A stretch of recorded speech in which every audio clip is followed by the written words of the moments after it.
Someone texts you back with one word, okay? No period, no emoji, just okay. And you read it again, then you scroll up to check how they normally text you because you need a baseline. Yesterday it was okay with 2 exclamation points. Today it is a lowercase okay. And now you are running the whole day backward through your head, looking for the moment it turned. You know you are overthinking it. You could explain to a friend in 4 seconds why this means nothing. Knowing does not stop it, and you have been handed the same explanation your whole life. You are too sensitive. You care too much. Thicker skin. So, let me promise you something. Over the next few minutes, I am going to answer 4 questions you have already asked yourself at 1 in the morning. 4 different mechanisms, because there is not one reason you do this, and that is exactly why nothing anyone has told you has ever quite fit. And at the end, I am going to name the one thing this habit is costing you. It is not your happiness. It is more specific than that. Start with something you have never given yourself credit for. Think about the last time you walked into a room and instantly knew 2 people had been arguing. Nobody told you. The words were normal. You just knew. That is not anxiety. That is a skill. Psychologists call it theory of mind, and it is one of the strangest things a human brain can do. You read a face for a fraction of a second and you get a whole story, because almost nothing people do arrives with an explanation attached. A friend sounds flat on the phone. A coworker walks past your desk without saying good morning. Someone reads your message and does not answer. All of it comes to you as a picture with the sound off, so your brain writes subtitles. That is the whole mechanism. Your mind sits under other people's behavior all day writing what they meant without being asked. And you are good at it. You catch the half-second delay before the laugh. You hear it in someone's voice before they say anything real. People ask how you knew. So your problem is not that you are missing something. It is that you catch everything. First question. Why does it hit you before you have even had a thought? Go back to the okay. Your stomach dropped before you finished reading 2 letters. There was no thinking. The feeling arrived first, fully formed, and then you spent the next hour building a story to explain a feeling you already had. Richard Lazarus spent his career on this. His argument, in plain language, is that emotion does not come from the event. It comes from the instant interpretation your brain makes of it, and that interpretation is fast enough to happen before you show up. Your brain decides what it meant. The feeling is the evidence your brain hands you. So people think you sit around analyzing. You do not analyze first, you analyze second.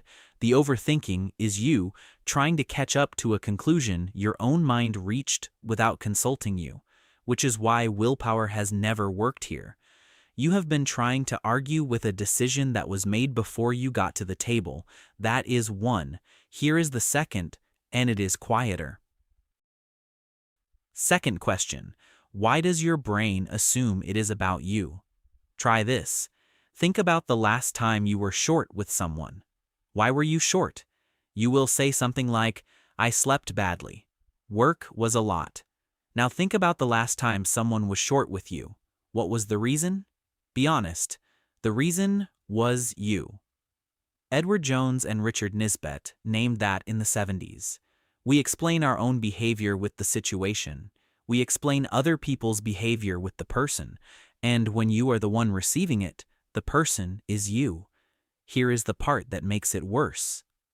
When researchers checked this across 100 studies, the pattern mostly vanished, except in one place. It holds when the thing being explained is negative. Somebody is warm to you and your brain lets it be about their mood. Somebody is cold and your brain makes it about you. Then there is a second layer on top. Thomas Gilovich had students walk into a room wearing an embarrassing t-shirt, then ask them to guess how many people had noticed. They guessed about half. The real number was closer to a quarter. People believe they are watched roughly twice as much as they are. He called it the spotlight effect. And it does not mean you are self-absorbed. It means you cannot climb out of your own head to check. You are stuck at the center of the only view you have. You know exactly what this looks like. 1 in the morning, replaying a joke you made at lunch, not a bad joke, a completely fine joke. And you are running it back again, checking their face, deciding whether the laugh was real. Meanwhile, the other person forgot it before they got to their car. That is 2. The third one explains the exhaustion. Third question. Why does one small comment outlive 9 good ones? Your manager says 9 good things and 1 correction. Which one is in your head on the drive home? The 9 registered, they just had nowhere to stick. Roy Baumeister wrote a paper with a title that says everything. Bad is stronger than good. Negative events hit harder and last longer than positive ones of the same size. Not because something is wrong with you, because for most of human history, missing a threat cost more than missing a compliment. Test it on yourself. Try to remember the last nice thing somebody said about you, a specific one with the face and the room attached. Most people cannot get there. Now try to remember something unkind someone said years ago. You have it already. You have the wording. You probably have the weather. That is not a memory problem. That is your brain filing by threat level. The compliment got read once and thrown out. The other one got laminated. Fourth question. And this is the one nobody has answered for you. Why does it feel true even when you know it is not? You cannot point to a single piece of evidence that someone is upset with you, nothing was said, nothing happened, and you would still bet money on it.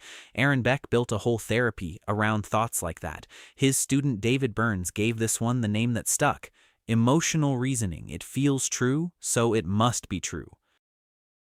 The dread gets treated as proof. But the dread is not information about them, it is information about you. And here is where people split. Some are running only that. Some are running something Geraldine Downey called rejection sensitivity, which is not a wound so much as a setting. If you have been dropped or excluded or made to feel like a burden enough times, your brain turns up the volume on rejection signals, not to hurt you, to catch it earlier. And you have watched it work. Someone does not answer for 3 hours, so you open their profile to see if they have been online, not to confront anyone, just to know. You are collecting evidence for a trial nobody scheduled against someone who is at the grocery store. 4 questions, 4 mechanisms, same intersection.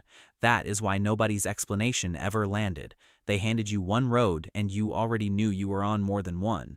So here is what it costs, and it is not that you feel bad sometimes. Somebody typed okay because they were driving. Somebody did not smile because their kid was up at 4. Somebody sounded off on the phone because of a conversation you were never part of, and you built a case. You went back through the day. You typed the message and deleted it. You typed it again. You checked their face against the last time you saw it. That is the cost. You spend your sharpest attention answering a question that was never asked. It is the same attention that lets you walk into a room and read it in 2 seconds. It is not broken. It is a talent with nothing to work on. Here is the only honest thing I can give you, and it is not advice. Most of the time you are not going to find out. The okay is going to stay an okay. That is not the process failing. That is where it was always going to end, no matter how many hours you fed it. You have been running this since you were young enough to need it. It has probably saved you more than once. It is just still running in rooms that stopped being dangerous long ago. And if you are awake at 1 in the morning, still working on a face that already forgot about you, I want you to know how many of us are awake with you.